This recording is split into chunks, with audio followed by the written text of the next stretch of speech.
सहनाववतु सहनौ भुनक्तु सह वीर्यं करवावहै तेजस्विनावधीतमस्तु मा विद्विषावहै। ओम शांति शांति शांतिः। ओम गुरुर्ब्रह्मा गुरुर्विष्णुः गुरुर्देवो महेश्वरः गुरुरेव परं ब्रह्म मयि श्री प्रपन्नपारिजाताय स्तोत्रवेत्रैकपाणय ज्ञानमुद्राय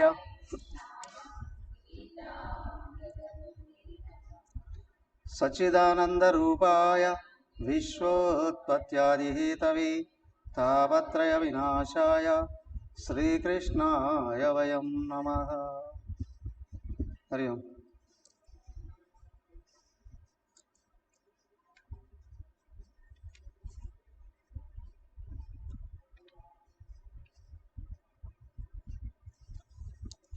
శ్రీమద్భాగవతం షష్టమ స్కందం 4వ అధ్యాయం.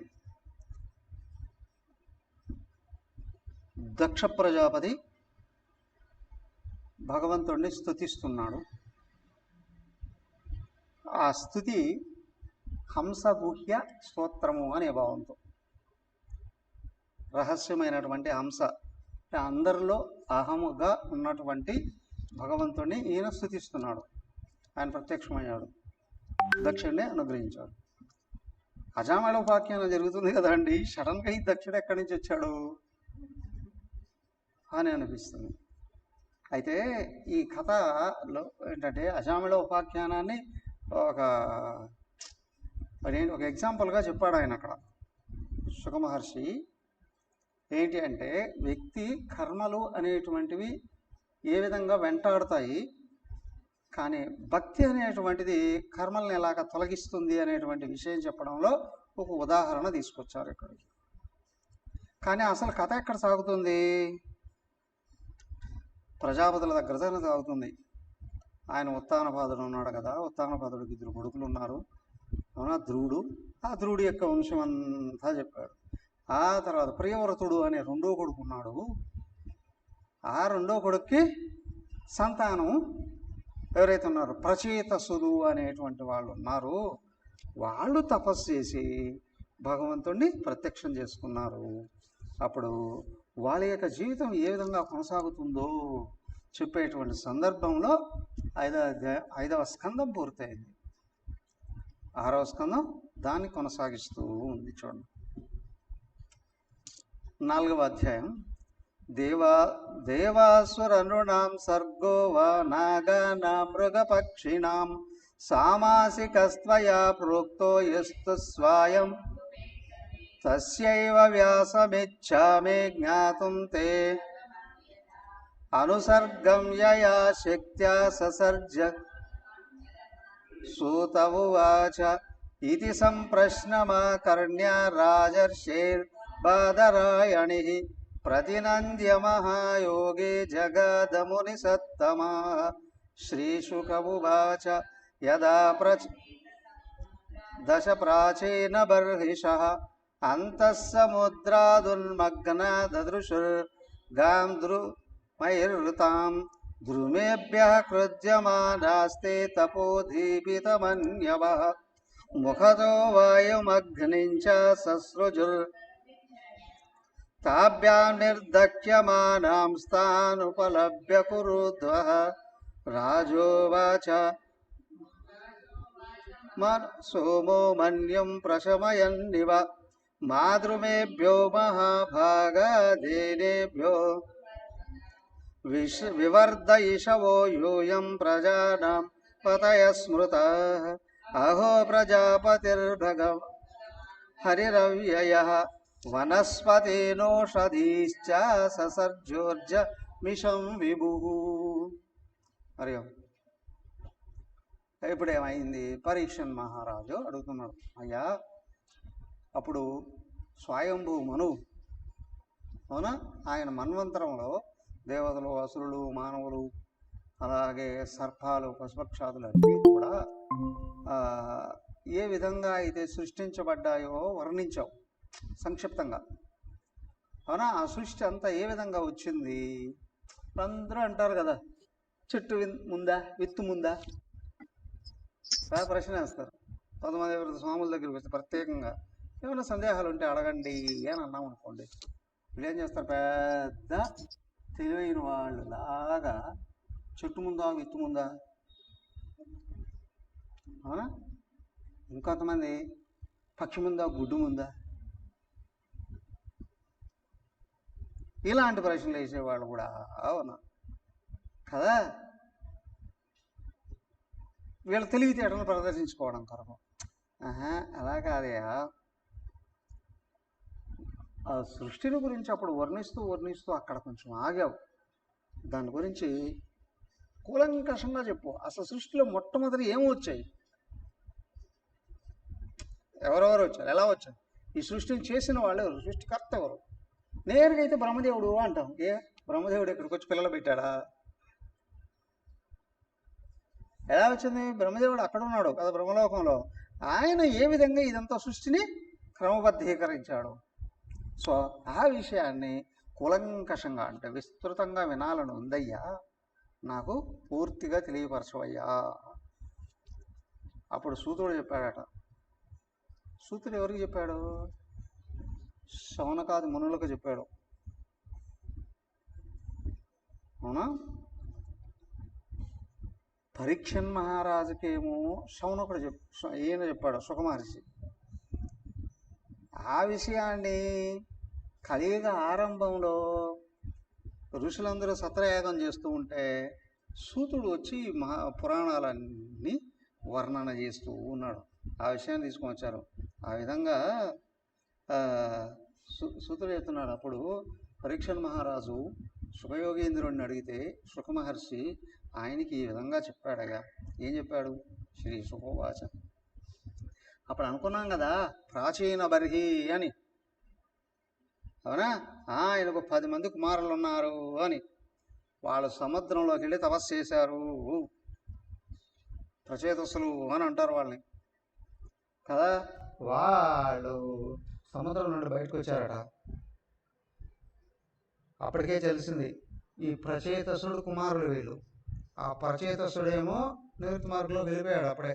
అంటే ఇంకా సృష్టి కార్యాలలో ఆయన పాల్గొనకుండా వదిలేసి మోక్షం కొరకు ప్రయత్నించడానికి వెళ్ళిపోయాడు. వీళ్ళు చూశారు, ఏమయ్యా ఈ సృష్టిని నడిపించాలి కదా, ఎలా చేయాలి అని వీళ్ళు ఆలోచన చేస్తూ ఉన్నారు. చూస్తూ ఉంటే అప్పటికేంటి చాలా రోజులు అయిపోయింది.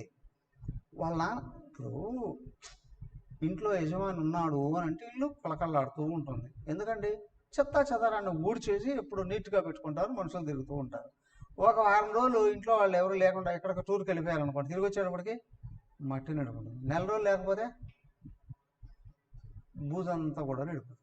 సంవత్సరం లేకపోతే చిన్న అవకాశాలు ఉంటే ఎలుకలు, బుద్ధికలు, అవునా, బల్లులు, గిల్లులు మొత్తం అంతా.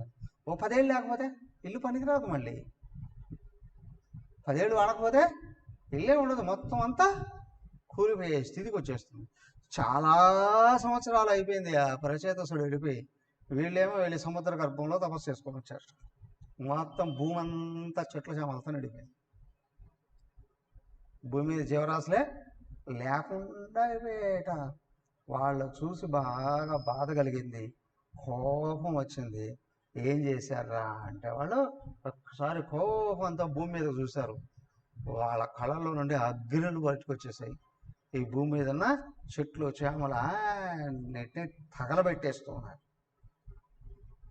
తగలబెట్టేస్తూ ఉన్నాయట. తగలబడిపోతున్నాయన్నీ. అయితే తగలబడిపోతుంటే ఏంటి, ఊర్లు ఉన్నాయి, వాటి పక్కన ముళ్ళ చెట్లు అట్లాంటివి ఉంటాయి, అవునా? పర్వతాలలో, అడవుల్లో చాలా రకాల ఔషధ విలువలతో కలిగినటువంటి, మెడికల్ వాల్యూస్ కలిగినటువంటి మొక్కలు ఏవైతే ఉంటాయో అవన్నీ కూడా ఆకులు ఉంటాయి, అవన్నీ కూడా కాలుతున్నాయట. కాలే చూసి, ఈ ఔషధాలకు అధిపతి ఆయన, ఔషధులకి వనస్పతులు. ఔషధులు అంటే ధాన్యం మొక్కలు, వనస్పతులు అని అంటే పళ్ళు కాయలు ఇచ్చేటువంటి మొక్కలు. వీటికన్నిటికీ అధిపతి చంద్రుడు.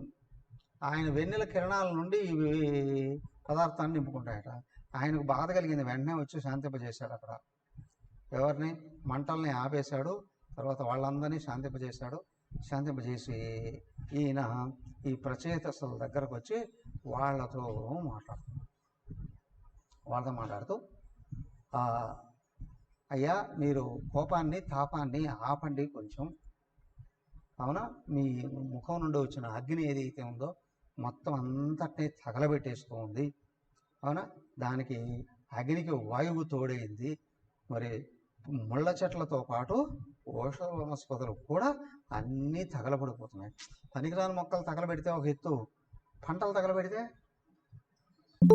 మరి పళ్ళ మొక్కలు తగలబెడితే తినడానికి జీవరాశులకు ఏముంటాయి? అంతేకాదు, పెద్ద పెద్ద వృక్షాలు తగలబెడితే గాలి ఎక్కడి నుంచి వస్తుంది, ఆక్సిజన్ ఎక్కడి నుంచి వస్తుంది? మనిషి జీవించాలంటే ఇవన్నీ కావాలి కదా. అన్నపానీయాలు ప్లస్ గాలి అత్యంత ముఖ్యమైనటువంటిది. ఇదంతా వెళ్ళిపోతుంది, జీవరాశులు బతకడానికి అవకాశం లేదు. ఇదిగో మీరు కోపాన్ని తగ్గించి ఇప్పుడు దీన్నంతా వృద్ధి చేయడానికి ప్రయత్నం చేయండి. సరే, వాళ్ళు ఆయన మాట వింటూ ఉన్నారు. జాలి కలిగింది వాళ్ళకు కూడా. వాళ్ళ కోపాగ్నిని ఉపసంహరించారు. ఇప్పుడు భూమిలో జీవరాశులందరినీ సృష్టించడానికి ప్రయత్నం చేస్తూ ఉన్నాం. చూడండి 9. అన్నం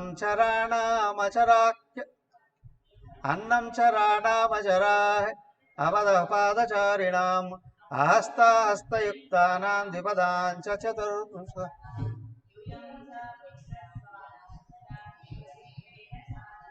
ప్రజాసర్గాయ హి కథం వృక్షాన్ నిర్దగ్ధుమర్హత అధిష్టదసతాం మార్గం కోపం యచ్చత దీపితాం పిత్రాపితామహేనాపి జుష్టం వా తోకానాం పితరౌ బంధో దృశ పక్ష్మస్త్రియామది పది ప్రజానాం భిక్షూణాం గృహ్యజ్ఞానాం బుధస్సుహృదు అంతర్దేహేషు భూతానామాత్మాస్తే హరిరీశ్వర సర్వం తద్జిష్ణ్యమీక్షద్వం ఏవం వస్తోషితో హ్యసౌ యస్సముత్పతితం దేహే ఆకాశాన్మన్యుముల్బణం ఆత్మజిజ్ఞాసయా యచ్చేత్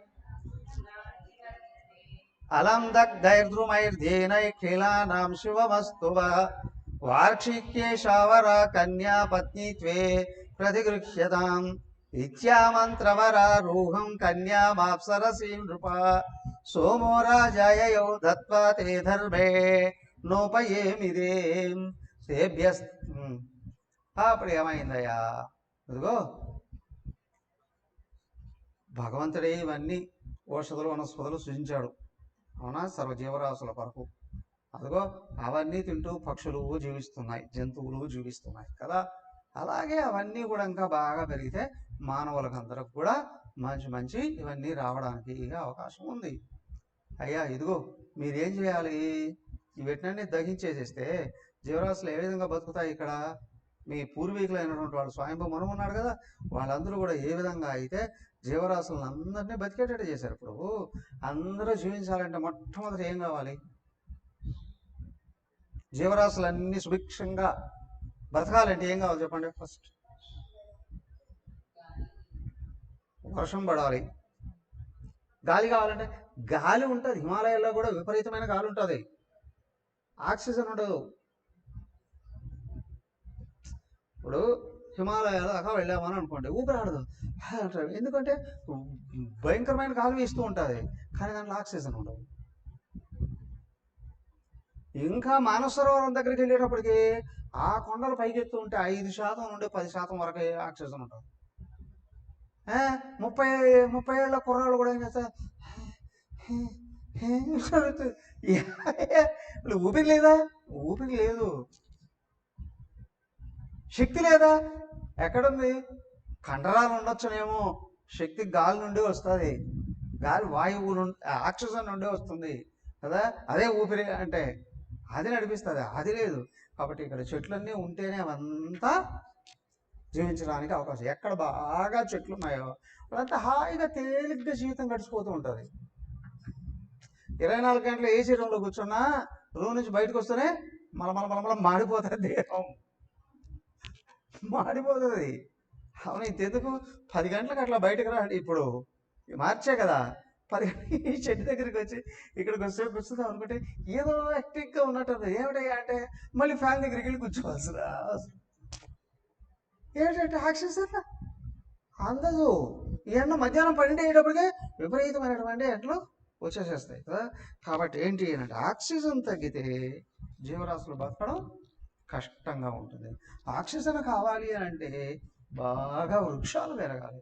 వృక్షాలు పెరగాలి అని అంటే వర్షాలు పడాలి.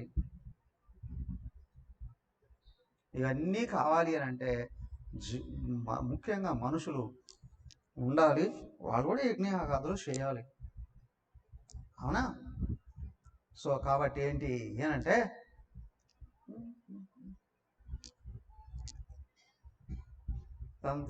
మీ తాత ముత్తాతలు ఏ విధంగా అయితే సన్మార్గంలో వెళ్ళి అన్నీ అనుసరించారో అలాగే ఇదిగో మొత్తం అందరూ కూడా అలాగే నడుకోవాలి. పిల్లలు మంచి మార్గంలో వెళ్ళాలి అంటే తల్లిదండ్రులు తీర్చిదిద్దారు కదా. కళ్ళు రక్షణతో ఉండాలి అంటే కనురెప్పలతో అవసరం. కనురెప్పలతో చూస్తామా? కనురెప్ప లేకపోతే కళ్ళు ఎగిరిపోతాయి, కళ్ళు పనిచేయవు కదా. అలాగే ఏంటి అంటే జీవరాశులన్నీ కూడా ఒకదాని మీద ఒకటి ఆధారపడి ఉన్నాయి. ఆకాశంలో వాయువు తిరుగుతుంది, వాయువు మీద అగ్ని ఆధారపడింది, అగ్ని మీద నీరు ఆధారపడింది, నీరు మీద భూమి ఆధారపడి ఉంది. వీటన్నిటి మీద సర్వ జీవరాశులు ఆధారపడి ఉన్నాయి. ఈ అన్నీ కలిపి కూడా భగవంతుడి మీద ఆధారపడి ఉన్నాయి. కాబట్టి అందరూ కలిసి భగవంతుడిని ఆరాధిస్తే, భగవంతుడు చెప్పిన మార్గంలో వెళ్ళడానికి ప్రయత్నం చేస్తే సుభిక్షంగా ఉండడానికి అవకాశం ఉంటుంది కదా. ఒక మనిషి ఇతరులను బాధ పెట్టడానికో కష్టపెట్టడానికో లేదా దారిలో పెట్టడానికి కోప్పడతాడు. ఆ కోపం వల్ల ఇతరులకు బాధ పెట్టచ్చు. కోప్పడిన వాడికి బాధ ఉంటుందా? ఎవరి మీద కోప్పడ్డారో వాళ్ళకి బాధ కలుగుతుందా? కోప్పడే వాడికి బాధ ఉంటుందా? ముందుకు వాళ్ళు తగలబడతారు, అవునా? ఆరిపోకుండా వీడు తగలబడతాడు. వాళ్ళు దూరంగా వెళ్ళిపోయారు అని అనుకోండి, లేదా సారీ చెప్పేసి అయిపోయింది. కానీ ఎవడు కోపాన్ని పైకి తీసుకొచ్చుకున్నాడో వాడి హృదయం తగలబడుతుంది. ఆ మంటలు లోపల నుంచి పడతాయి, ఆపుకోలేనటువంటి రొప్పుతారు. ఆ తర్వాత ఏంటి ఎనర్జీ వేస్ట్ అయిపోతుంది కదా. అయ్యా ముందు సర్వ జీవరాశుల మీద ప్రేమ చూపిస్తూ మీ కోప తాపాలని ఆపండి అయ్యా. మీ మంటలు సర్వ జీవరాశుల్ని, మీ కోపాల నుండి వచ్చిన మంటలు సర్వ జీవరాశుల్ని తగలబెడుతూ ఉన్నాయ్యా. జీవరాశుల్ని వాటికి అవసరమైన ఆహారాలని కూడా తగలబెట్టేస్తున్నాయి, ఆపండి అన్నారు. ఓకే వీళ్ళు శాంతించారు. ఇప్పుడు 17 తేభస్వశాంసమతు దక్ష ప్రాచేత సత్కిల యస్య ప్రజా విసర్గేణ లోకా అపూరితాశ్రయః యదా సజ్జభూతాని దక్షో రేతసా మనసా చైవ తన్మమ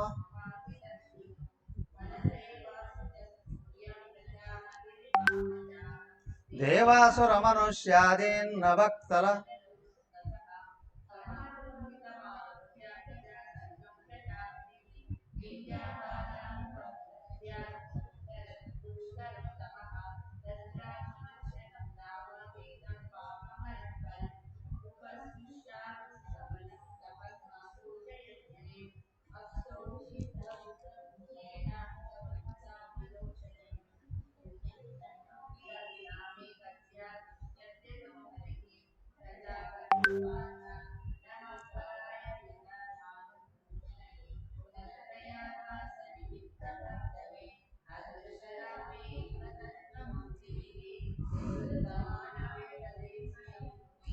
నయస్య శక్యం పురుషో వైతి సఖ్యు సఖా వసన్ సంవసత పురేష్ గుణో యదా గుణినో వ్యక్త దృష్టే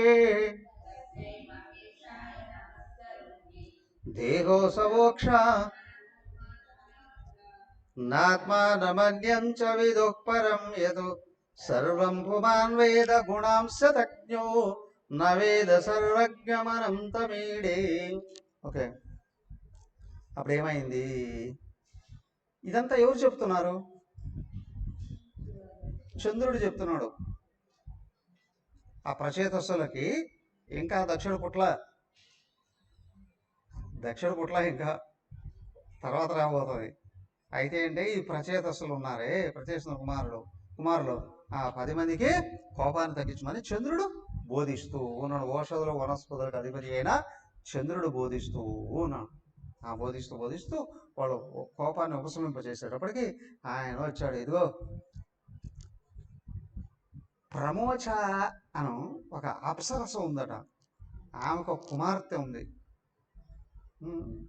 అప్సరస కుమార్తె ఆమె ప్రమోచ అని. ఆమెని ఈ వృక్షాలే పోషించాయి. ఈ అప్సరసలు గంధర్వలోకం నుండో లేదా స్వర్గలోకం నుండో వస్తారు.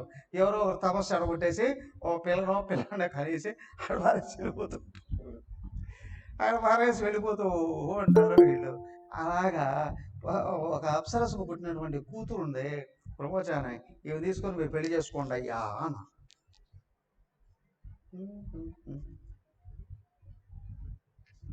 ప్రమోచ అప్సరస.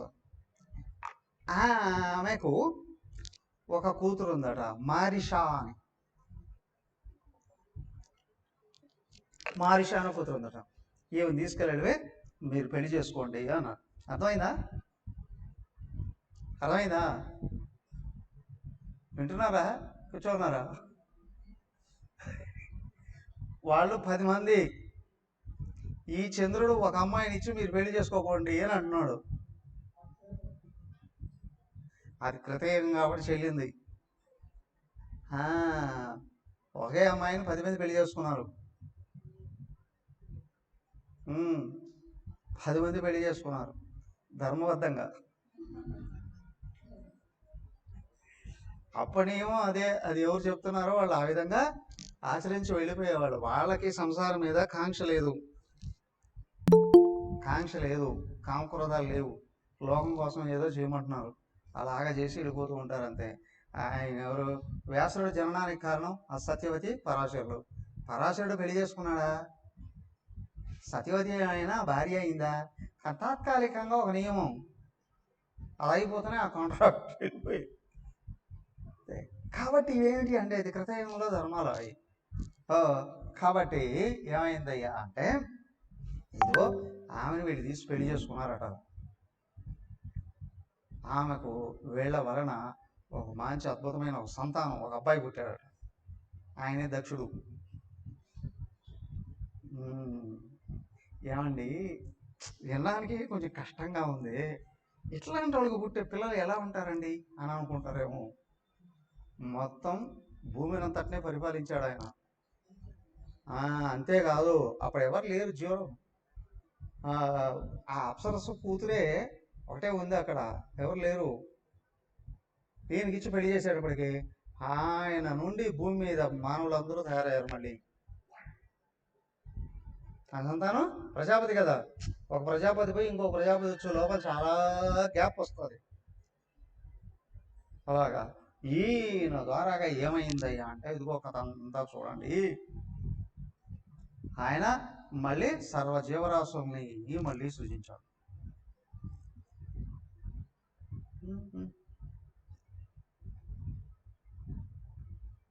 ఏమైందయ్యా?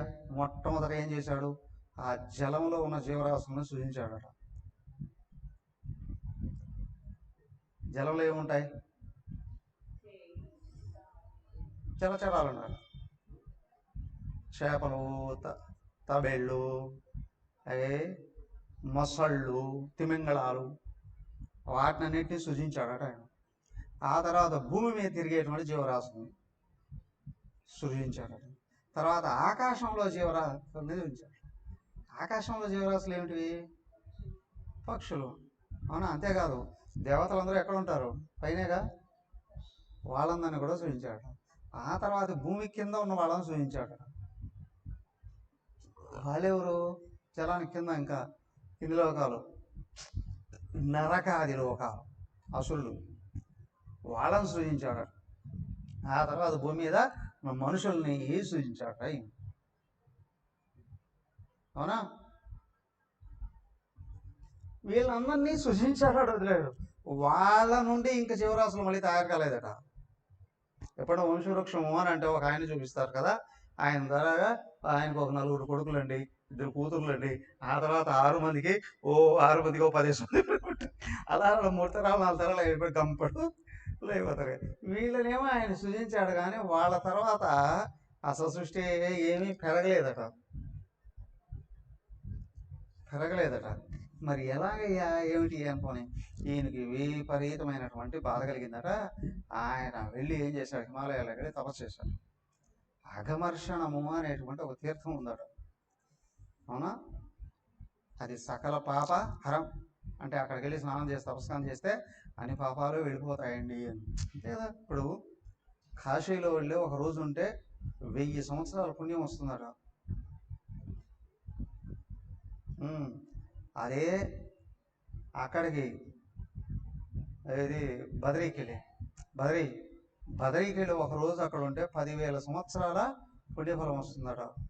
తపస్సు చేస్తే, ఎంజాయ్ చేస్తే అక్కడ 10,000 సంవత్సరాల పుణ్యఫలం వస్తుందట. అలాగే అఘమర్షణం అనేటువంటి తీర్థం ఉంది. అక్కడికి వెళ్ళి కానీ తపస్సు చేస్తే సర్వపాపాలు వెళ్ళిపోతాయట. ఆయన త్రిసంధ్యలలో స్నానం చేసి సంధ్యావారుస్తూ భగవంతుడిని ఆరాధిస్తూ ఉన్నాడు. ఆరాధిస్తూ ఒకసారి ఆ భగవంతుడిని ఇట్లాగా స్తుతిస్తున్నాడట. దాన్ని హంసగుహ్యము అనే స్తోత్రం అట. హంసగుహ్యము అని.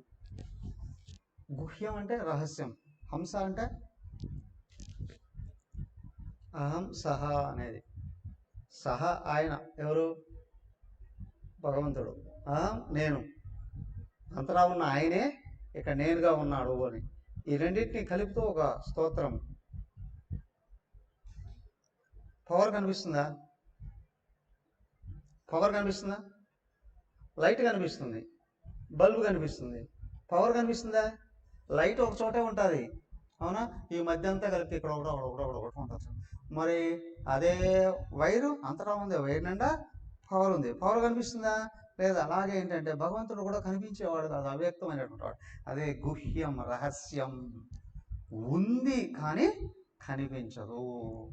ఎందుకంటే సూక్ష్మాతి సూక్ష్మమైనటువంటి ఆ తత్వాన్ని గుర్తిస్తూ ఈయన స్తుతించాడు.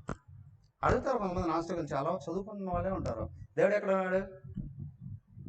ఇప్పుడు ఆయన ఎవరో ఉన్నాడు, ఒక ఆయన ఐఏఎస్ ఏదో చదువుకున్నాడో వదిలేసి మాయావతి పార్టీలో చేరి ప్రచారం చేస్తున్నాడు, ఎమ్మెల్యే కూడా పూర్తి చేస్తున్నాడు. వాళ్ళందరి దగ్గర వాళ్ళ చుట్టూ ఉన్న వాళ్ళందరూ ప్రమాణం చేస్తున్నాడు. ఏంటి అంటే, నాకు హిందూ మతంలో ఉన్న రాముడు అంటే నమ్మకం లేదు, కృష్ణుడు అంటే నమ్మకం లేదు, అమ్మవారు అంటే నమ్మకం లేదు. నీకు నమ్మకం లేనంత మాత్రం వాళ్ళకి ఏమైనా తరిగి వస్తుందా? నువ్వు నమ్మితే నీకు ఉపయోగం ఉంటుంది, నువ్వు నమ్మకపోతే అరే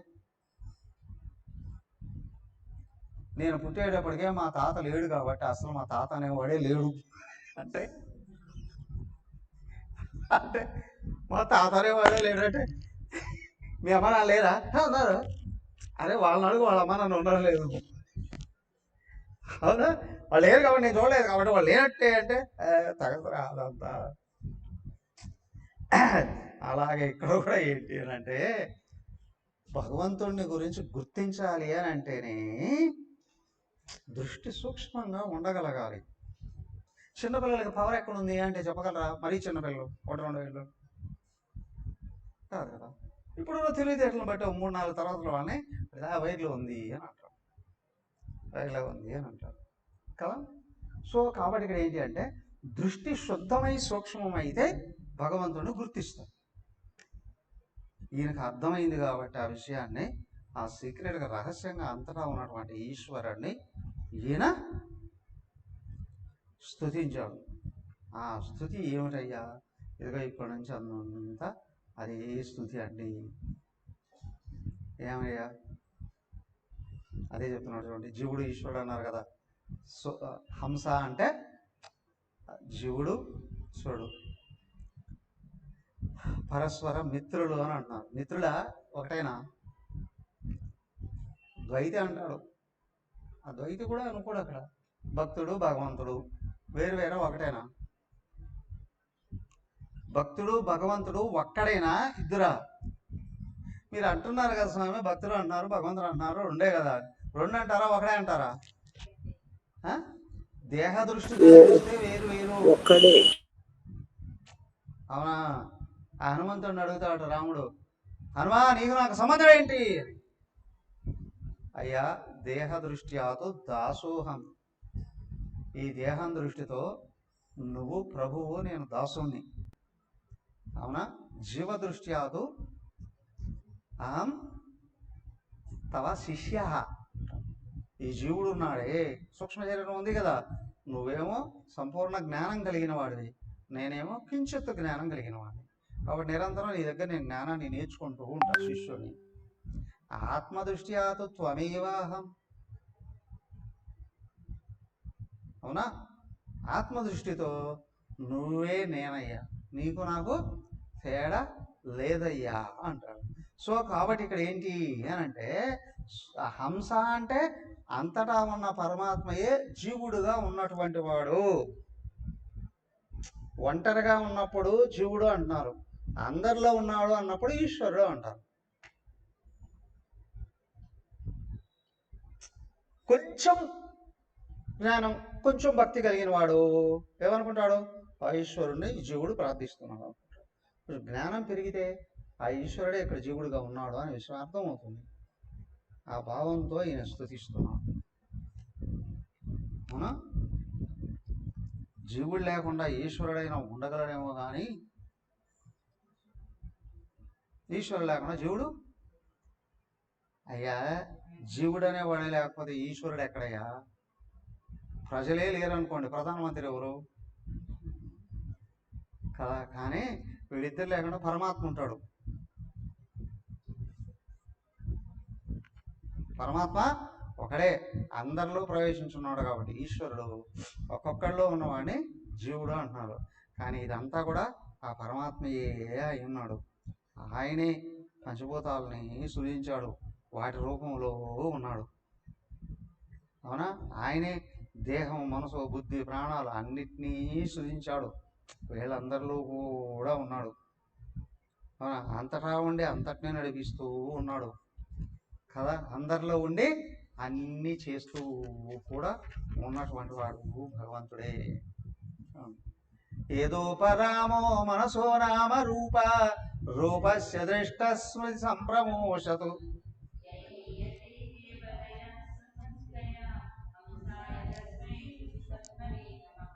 మనీషిణో అంతర్హృది సన్నివేశితం స్వశక్తిర్నవ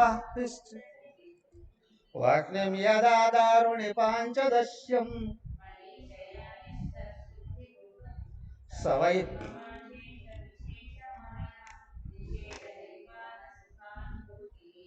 సర్వనామా సచ విశ్వరూప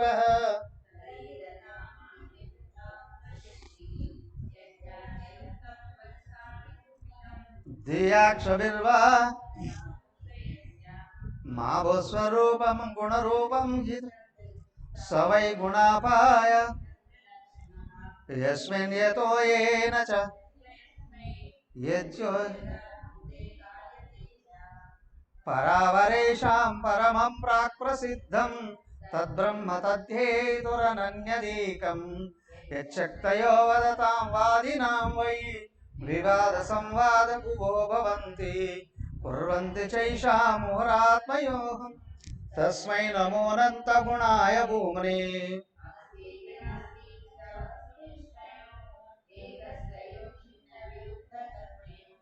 అవేక్షితం కించన యోగ సాంఖ్యయ సమ యోనుగృహార్థం భజతాం పాదమూలం అనామరూపో నామాని రూపాణి చ జన్మ కర్మభిః యః ప్రాకృతైర్జ్ఞాన పదైర్జనానాం యదా నిలం పార్థివమాశ్రితం గుణం స ఈశ్వరో మే శ్రీశుక ఉవాచ ఇది స్తుతః సంస్తువతః ప్రాదురాసీత్ కురు శ్రేష్ఠ భగవాన్ భక్తవత్సలః చక్రశంకాసి శరణేషు ధను. ఇదంతా స్తుతి. ఏమని? అయ్యా అంతా నువ్వే ఉన్నావు, అంతటా నువ్వే ఉన్నావు. స్తుతి అంతా చదువుకోండి ఒకసారి. 25వ 24వ శ్లోకం దగ్గర నుండి 34వ శ్లోకం వరకు దాదాపు 10 శ్లోకాలు మొత్తం అంతా స్తుతి. ఏంటంటే ఈ సృష్టి యావత్తు తయారు చేసినటువంటి వాడు భగవంతుడే. మరి అందరిలో తెలివితేటలు ఇచ్చిన వాడు ఆయనే, ప్రేమలు సృజించిన వాడు ఆయనే. అవి కలుషితం చేసుకొని మన ద్వేషాది దుర్గుణాలు తయారు చేసుకున్నాం. ప్రాణాలు తయారు చేసిన వాడు ఆయనే. తినకూడనాటివన్నీ తిని చేయకూడనాటివన్నీ చేసి ప్రాణాల శక్తులను కూడా క్షీణింపజేసుకునేటువంటి వాడు. జ్ఞానేంద్రియాలను ఇచ్చాడు, అవి చూడడానికి విషయాలని ఇచ్చాడు. కర్మేంద్రియాలు ఇచ్చాడు, అవి వ్యవహరించడానికి పనులు కూడా ఇచ్చాడు. శరీరాన్ని ఇచ్చాడు, ఇందులో జీవుడు నివసించడానికి అవకాశం ఇచ్చాడు కదా. ఎక్కడ? అక్కడి నుంచి అంతా తయారు చేసింది ఆయనే. మళ్ళీ అక్కడి నుంచి దిగొచ్చి ఇక్కడ దాకా కూర్చుంది ఆయనే. కారణ శరీరంలోకి వచ్చింది ఆయనే. కారణ శరీరంలో ఉండేటప్పుడు ఆయన్ని ఈశ్వరుడు అంటారు. ఆయనే సూక్ష్మ శరీరంలో సృజించింది ఆయనే. సూక్ష్మ శరీరాలను ఉండేటప్పుడు ఆయనే హిరణ్య గర్భుడు అంటారు. ఆయన్ని ఇక్కడ తైజసుడు అని కూడా అంటారు. అలాగే మొత్తం ప్రపంచం అంతటా అన్ని శరీరాలు తయారు చేసింది ఆయనే. అందరిలో ఉన్నవాడిని విరాట్ పురుషుడు అన్నారు. ఒక్కొక్కరు చూస్తే ఇక్కడ జీవుడు అన్నారు. ఇక్కడ జీవరాశుల్ని వీళ్ళు అనుభవించాలి. ప్రపంచాన్ని అంతటినీ తయారు చేసి నడిపిస్తూ ఉన్నవాడు నువ్వేనయ్యా. బట్ దీంతో దేంతో సంబంధం లేకుండా ఉన్నవాడు నువ్వే. సర్వవ్యాపకుడుగా, సర్వాంతర్యామిగా, సర్వంగా నువ్వు ఒకడే ఉన్నావు. అవునా? కలగంటూ ఉన్నాం. కలగంటూ ఉన్నంత వరకు కళ ఉంది. కళ నుంచి మేలుకుంటే కళ లేదు, అక్కడ కలగైన వాడు ఏం లేదుగా. అలా అంతా తయారు చేసింది నువ్వే, అన్నీ అనుభవించేది నువ్వే కదా. నిన్ను చూసేటప్పటికి ఇదంతా మాయమై, నేను చూసేటప్పటికి ఇదంతా మాయమైపోతుంది. అయ్యా ఇదిగో ఈ విధంగా దక్షుడు మహావిష్ణువుని స్తుతిస్తున్నాడు. ఆయన ప్రత్యక్షమయ్యాడు. ప్రత్యక్షమై దక్షుడు కనిపించాడు. ఈ దక్షుడు ఆయన కాళ్ళ మీద పడి ఆయన్ని వేడుకున్నాడు. ఆయన ఏం చేశాడు? ఈయనకు ఏమేమి కోరుకోబోతున్నాడు? ఏం తలుసుకోవాలి కదా. ఆయన రావడం ఆయన చిహ్నాలతో సహా అన్నింటిలో వచ్చేసాడట. ఆ గరుత్మంతుడు వచ్చేసాడు. గరుత్మంతుడితో పాటు ఇంకా ఎవరు వచ్చారు? ఆయన పార్షదులు వచ్చారు. శంఖచక్ర గదా పద్మాలు అన్నీ కనిపించాయి. అన్నిటినీ చూసి ఈయన ప్రార్థించాడు, నమస్కరించాడు. ఇప్పుడు ఆయన ఏమని దీన్ని ఆశీర్వదిస్తున్నాడు చూడండి. 37 నుండి చదివేతాను. పీతవాసా ఘనశ్యామ ప్రసన్నవదనేక్షణ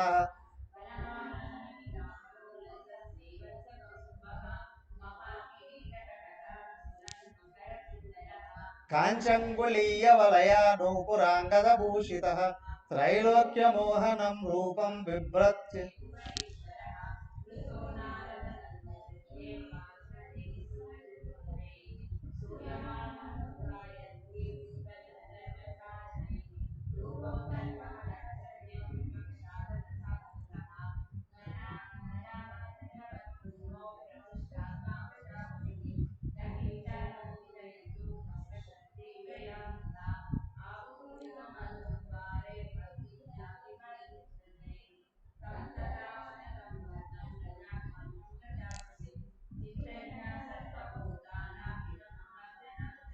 శ్రీభగవానువాచ ప్రాచేతసమహాభాగా సంసిద్ధతపసా భవాన్ యశ్రద్ధయా మత్పరయా మయి భావం పరం గతః ప్రీతోహం తే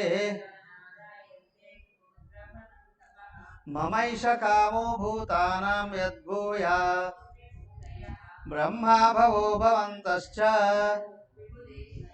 విభూతయో మమాఖ్యేత భూతానాం తపో మే హృదయం బ్రహ్మం తనుర్విద్యా క్రియాకృతి అంగాని క్రతవో జాత ధర్మ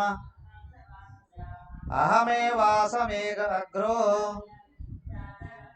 సంజ్ఞానమాత్రమవ్యక్తం ప్రసుప్తాన్ మయ్యనంత గుణేనంతే గుణతో గుణ విగ్రహ యదాసీత్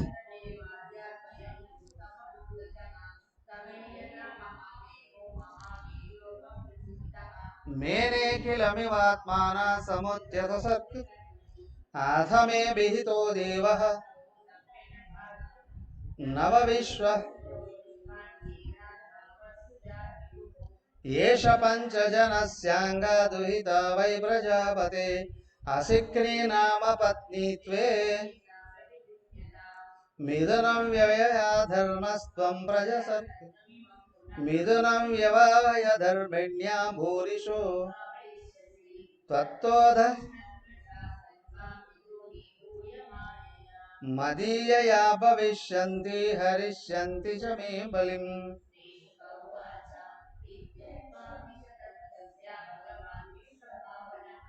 స్వప్నోపలబ్ధార్థ భగవతే మహాపురాణే పారమహంస్యాం సంహితాయాం షష్ఠస్కంధే చతుర్థోऽధ్యాయः పంచమోऽధ్యాయः. శ్రీశుక ఉవాచ తస్యాం స పాంచజన్యాం వై విష్ణుమాయోపబృంహిత హర్యశ్వ సంజ్ఞానయుతం పుత్ర నజనయద్విభుః. ఆయన ఎవరు? మహావిష్ణువు ఉన్నాడే, ఆయన పూర్తి సంపూర్ణ రూపంతో ఈయనకి దర్శనమిచ్చాడు. ఎలా ఉంది ఆ రూపం అంతా వర్ణిస్తున్నారు. ఎలా వస్తుంది కృష్ణ రూపం? ఎలా ఉంటుంది కృష్ణ రూపం? వర్ణిస్తాను. శాంతాకారం భుజగశయనం పద్మనాభం. ఇది విష్ణు రూపమా ఇది కృష్ణ రూపమా? కృష్ణ రూపమా విష్ణు రూపమా? అదే శాంతాకారం భుజగశయనం పద్మనాభం సురేశం. విష్ణు రూపమే అది. అదే కృష్ణ రూపం చూపిస్తే పింఛము మురళి ముద్దుగారేష అదే కాదు, ఇది చూపిస్తారు కదా ఇంకా రూపం. ఆయన నెమలి అదంతా వర్ణన చేస్తారు కదా, ఆ రూపం అండి. ఇది ఎవరిది? మహావిష్ణువు కదా. ఆయన రూపం మొత్తం అంతా వర్ణిస్తూ ఉన్నాడు. ఎవరు? ఇక్కడ ఋషి వర్ణిస్తున్నాడు. ఆ రూపాన్ని చూసి ఈయన ఒళ్ళు పులకరించిందట. ఎవరి గురించి అయితే మనం ఆలోచిస్తూ ఉన్నాము, సడన్గా వాళ్ళు ప్రత్యక్షం అయితే, వాళ్ళ పిల్లలు కావచ్చు, స్నేహితులు కావచ్చు, లేదా భర్త కావచ్చు, భార్య కావచ్చు, తల్లిదండ్రులు కావచ్చు, ఎవరైనా కావచ్చు, అంత ఆనందం అనిపిస్తుంది. కానీ ఆ గురువు కనిపిస్తే మీకేమనిపిస్తుందో తెలియదు, కానీ మాకు మాత్రం భగవంతుడు కనిపించినట్టే అనిపించేది. మా గురువుగారు కనిపిస్తుంది, భగవంతుడు కనిపించినట్టే. గురుగారి దగ్గర ఉన్నానంటే లోకాలను మర్చిపోయి అంటే ఏమిటండి మా ప్రపంచం. అప్పుడు గురువుగారి దగ్గర ఉన్నప్పుడు ఆశ్రమం, గురువుగారు ఎటు చూసినా గురువుగారు కనిపించేవారు, పరమాత్మలా కనిపించేవారు. ఏమయ్యా దేవుడి దగ్గర ఉండి దైవ కార్యక్రమం నిర్వహిస్తూ ఉంటే ప్రపంచాన్ని మర్చిపోతాం. కానీ ప్రదేశం దాటితే మళ్ళీ మాయ తగ్గుకుంటుంది కదా. అలాగే ఆశ్రమంలోకి వస్తే అనేవాడు, అమ్మా ఎంత ప్రశాంతంగా ఉంది ఆశ్రమంలో.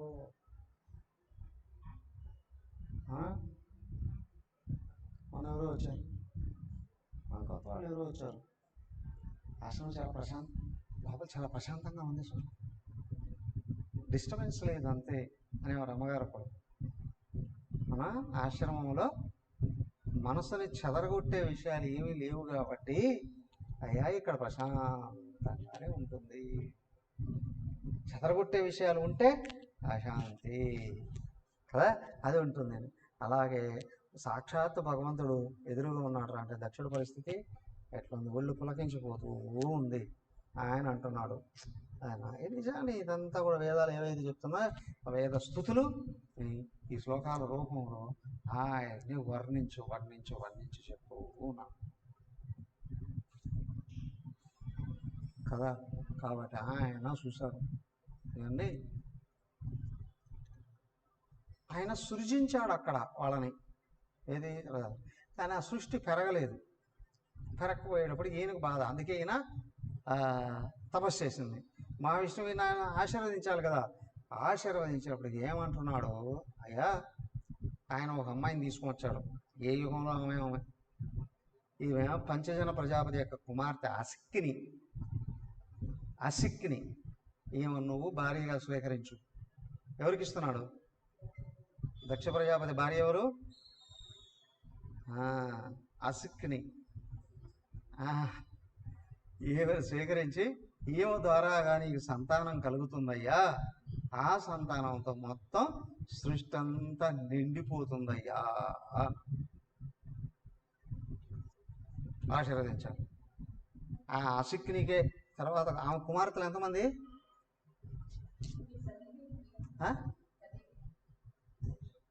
కూతురు సతీదేవి.